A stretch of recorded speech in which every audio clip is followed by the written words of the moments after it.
Doodlebud here. We're checking out the Lamy Safari. This has to be like one of the most, if not the most popular fountain pen. Tons of reviews out there. I've never done one, but today I'm going to do it, but also get into all sorts of tiny little details that kind of get missed when people talk about the Lamy Safari. So we're going to dive deep and show you some kind of little special things that I notice. One thing I notice is the Lamy Safari is like a perfect example of lean manufacturing. I'm not going to get into whole details on that, but the essence is reducing waste and continual improvement, at the same time always providing value to the client. So when you first get a Lamy Safari, it comes in one of these simple little boxes. There's really no easier way to do this task. When this thing is manufactured, waste could be coming from excessive materials, also pollution, all those types of things. It's paper, fully recyclable. When you ship these things, they're flat, and to keep it as a square, it just goes together like a regular box. And then there's this nice little insert with a cutout. All the cutouts can get recycled, which is quite nice. Fits on the pen perfectly.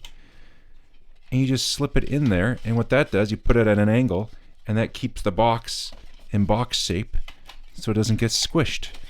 There is no simpler solution to put a pen in a little box, little container than this. Now, when you take the pen out the box, there's something that everybody notices, which is this perfect little cardboard ring. Now, what the purpose of this is, the cartridge is included so that it stops the pen body here from screwing down all the way. And because what that would do is jam the cartridge into there. So there's this little spacer. Again, you cannot come up with a lower cost method that is still as efficient as this. This is recyclable. This is almost $0 to make this thing, but it provides the perfect solution for it. You can't cost reduce that anymore, and it provides value to the client because the cartridge doesn't get punctured. On top of that, most of the time when you go to put in a cartridge in a pen, you got to kind of jam it in there and press in. Some new users are a little confused how hard they push it in. They feel they might break it. Is it in there hard enough? Is it not?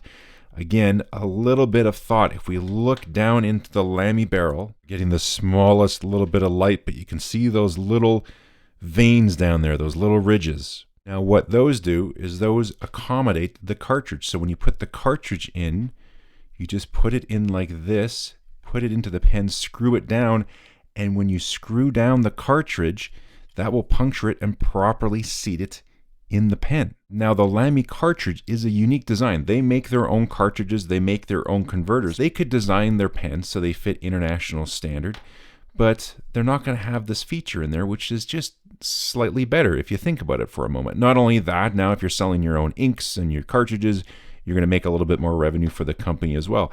Then if you're taking a converter, instead of just putting the converter in, converters can come loose. They put this right into design. There's these little notches here.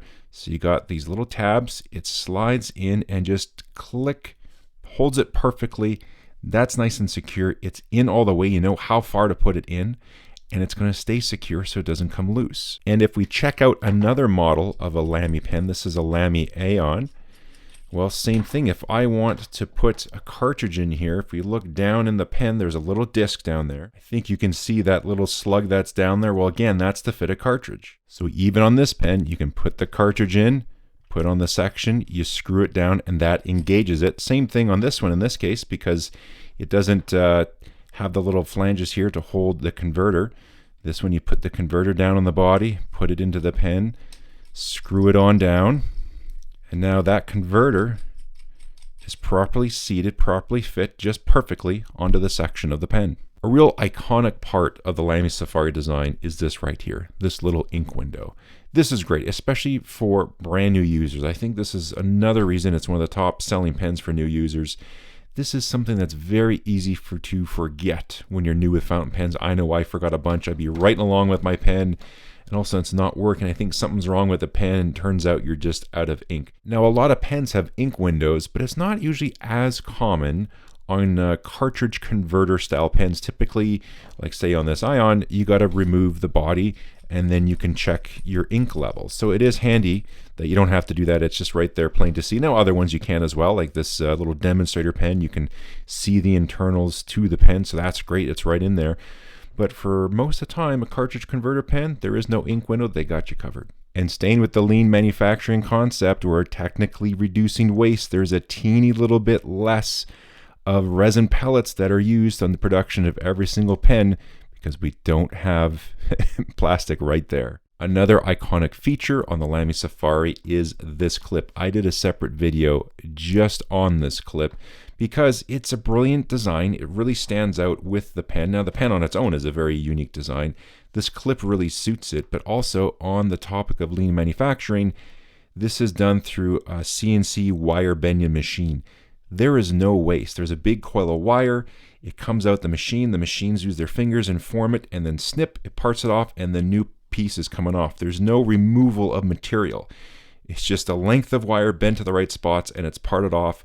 It's super low cost. It's fast. It's accurate, reliable, and still functional. You cannot reduce the cost of this part, and it's still retaining function. I think that's absolutely brilliant. One of the best parts with fountain pens is all the huge selection you can have in nib sizes. Now, I was very thankful. Blesket, a Canadian retailer, sent me these 2 Lamy Safaris and some ink. We're going to be inking these up and writing with them so I could do this video. And they also sent along some extra nibs. Now, when it comes to changing nibs, a lot of times you have to pull a nib and feed out and all that. With the Safari, it is super easy. Now, one method you can do is put a piece of tape on top and pull it out, but the other method is it's built right into here. So you put the nib like this at an angle, make sure it's flat on the table. You don't want to bend anything, so I'm sort of matching the angle. You take the edge of the pen cap, don't push it on the ball, but just in that little space that's there.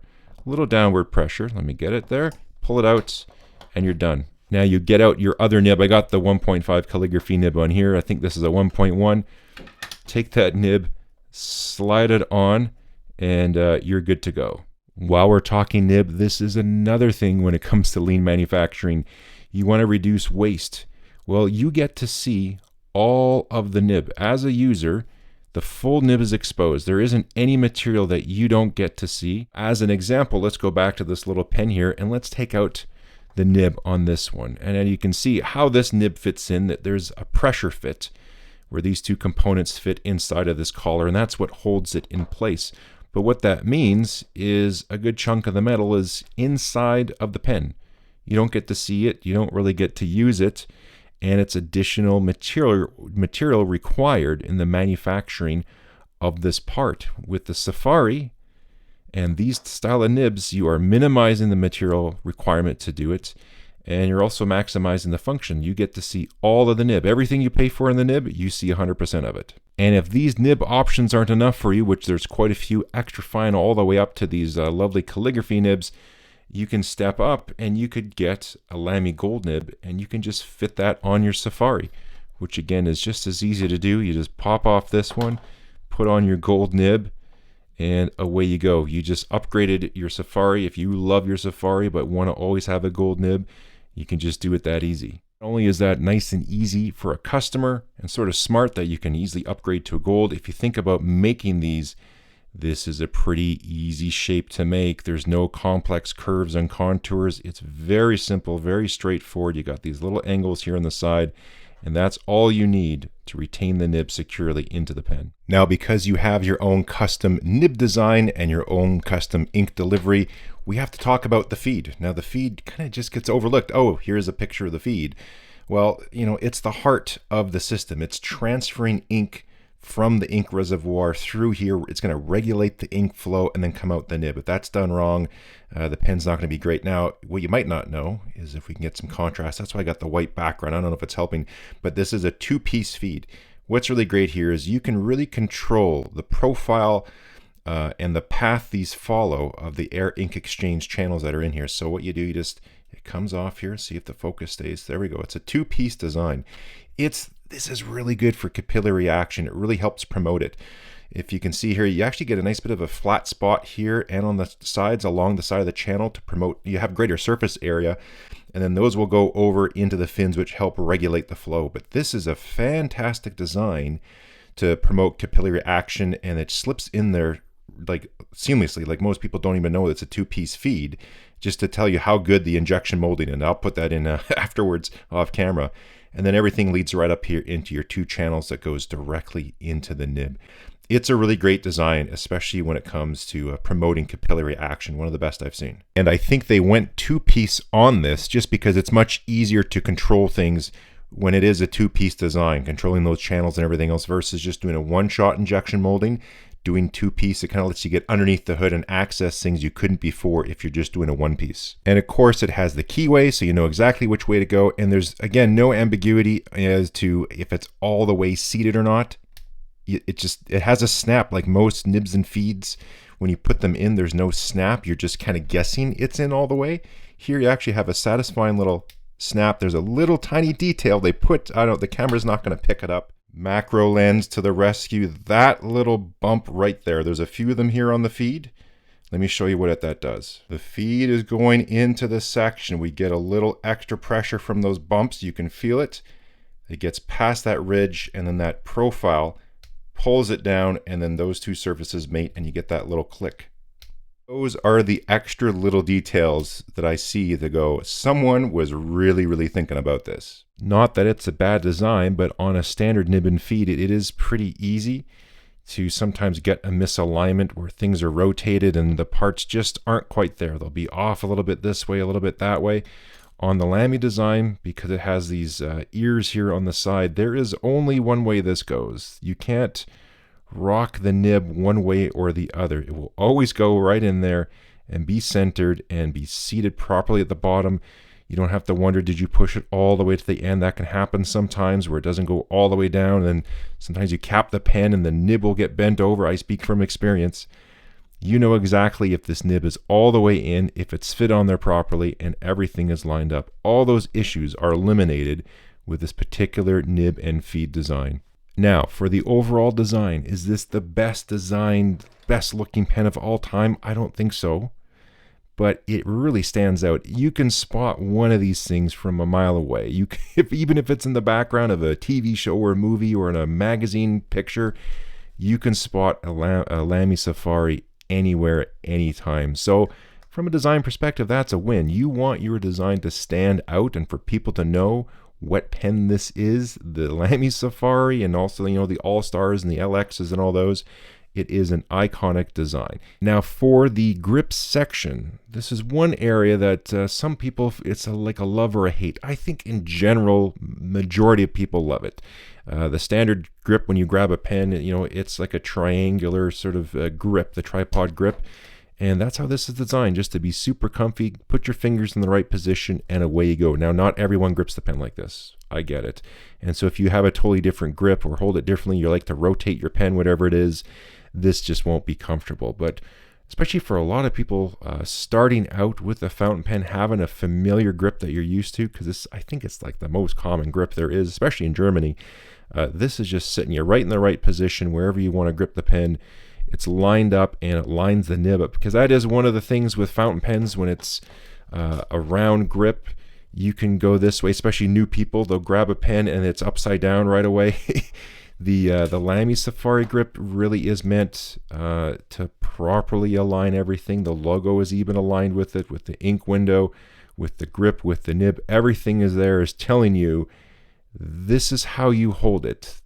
That doesn't quite seem right. That's the way you hold it. So it is really especially meant for introduction into fountain pens, because that is one of the most important things. If you don't hold the pen properly and have the nib on the page properly, you don't get a good writing experience. They fix that with the grip, love it or not. I think I went over enough of the design and manufacturing stuff I wanted to point out with this video. What we're going to do now is write with the pen. Blesket was so kind to include this Octopus Fluids ink.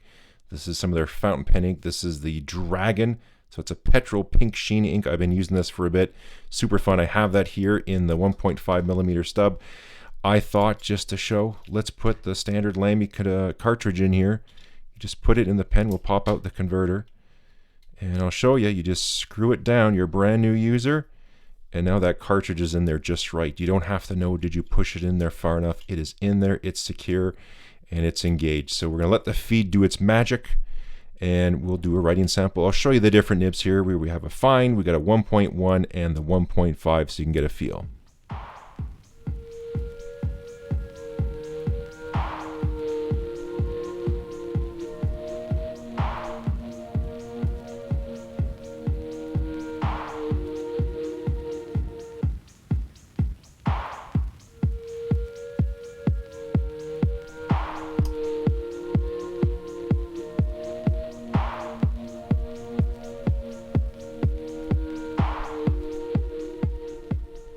Here's a little better close-up of the writing sample with the fine, the 1.1 stub, and the 1.1, and especially a nicer close-up of that Octopus Fluids dragon ink. Lovely shading to it, and also this nice red sheen, which is quite enjoyable. And as you saw, it's just super easy to swap over nibs.